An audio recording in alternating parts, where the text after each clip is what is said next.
నిర్వహించిన 80వ స్వాతంత్ర్య దినోత్సవ వేడుకల్లో దేవాదాయ శాఖ మంత్రి ఆనం రామనారాయణ రెడ్డి అస్వస్థతకు గురయ్యారు.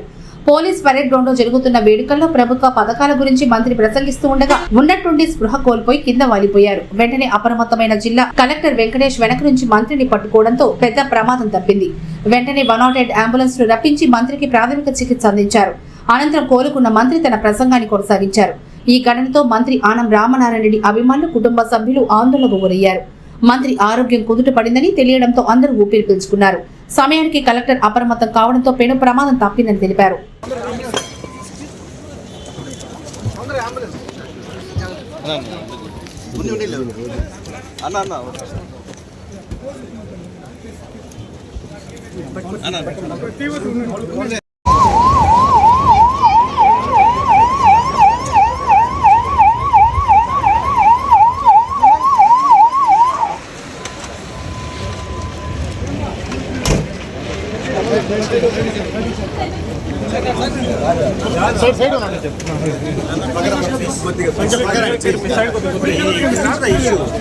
గాను 672 గ్రామాల్లో రీసర్వే పూర్తి చేయడం జరిగింది.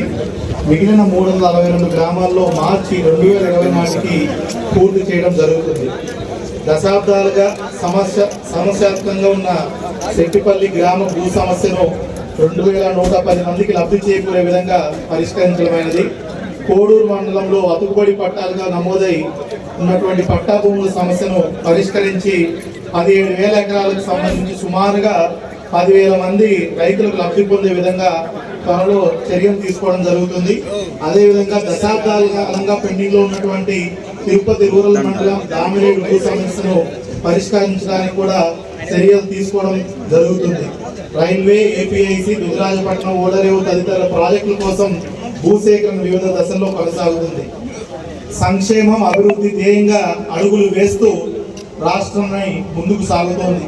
పేదల పక్షపాతి విజన్ కలిగిన ముఖ్యమంత్రి గారు గ్రామాలు పటిష్టమైతేనే నిజమైన అభివృద్ధి అని నమ్మే ఉప ముఖ్యమంత్రి గారి మార్గదర్శకంలో రాష్ట్రం మరింత అభివృద్ధి చెందాలని ఆకాంక్షిస్తున్నారు.